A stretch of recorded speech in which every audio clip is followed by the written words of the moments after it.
পাখি ডাকছে, তার মানে সকাল হয়ে গেছে। যাই, এবার উঠে পড়ি। একটু রেডিওয় গান চালিয়ে কাজগুলো সেরে নিই। গান শুনবার কাজ করব। যদি তোর ডাক শুনে কেউ না আসে তবে একলা চলো রে। যদি তোর ডাক শুনে কেউ না আসে তবে একলা চলো রে। সকাল সকাল ব্যায়াম করা ভালো। যাই, ছাদে গিয়ে একটু ব্যায়াম করি, শরীর ভালো থাকবে।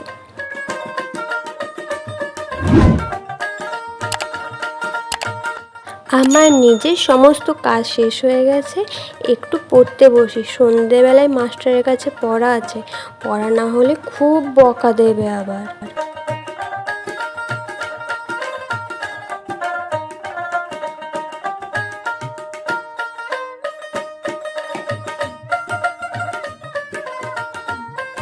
আরে তুই আয় আয় আয়, আমিও ভাবছিলাম তোদের বাড়ি যাবো, অনেকদিন দেখা হয়নি তোর সাথে।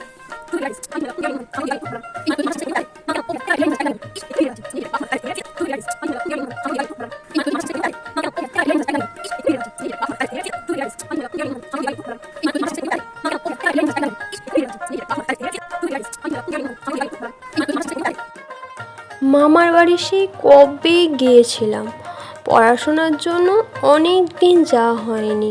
মামার বাড়ির জন্য মন কেমন করছে, একটা চিঠি লিখি ওদের।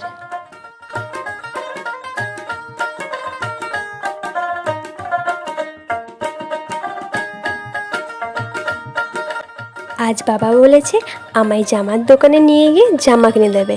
বাবাকে আবদার করে বলবো জামার ম্যাচিং করে চুড়ি আর হার কিনে দেওয়ার জন্য। আমার আবদার বাবা ফেলতে পারবে না। ব্যাস, ব্যাগের মধ্যে বই ভরা হয়ে গেছে। যাই, এবার বেরিয়ে।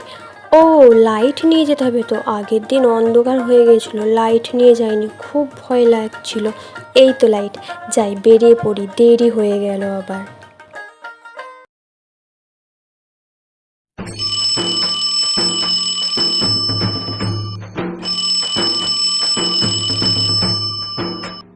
উফ, এই তো একটু আগে শুলাম, এর মধ্যেই সকাল হয়ে গেল।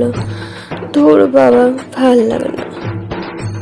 যাই, গিয়ে একটু ইউটিউবটা চেক করি আর ফেসবুক হোয়াটসঅ্যাপটাও একবারে চেক করে নিই।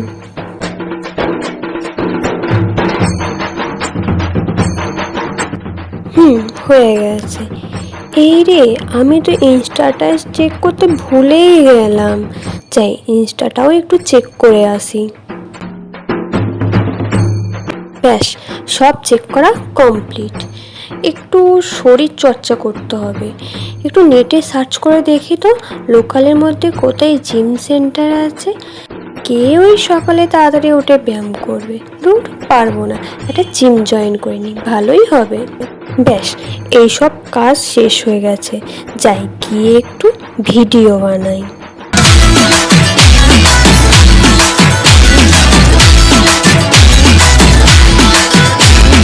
বলছি তোমার দিব্যি গেলে আমি বড় শান্ত ছেলে, দেখছি তোমায় সুযোগ। আজ পৌলমীর কথা খুব মনে পড়ছে, একটু ওকে ভিডিও কল করি।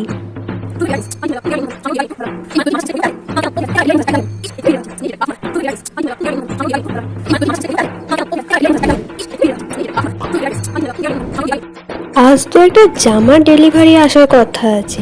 কে আর আগের মতো দোকানে গিয়ে শপিং করে?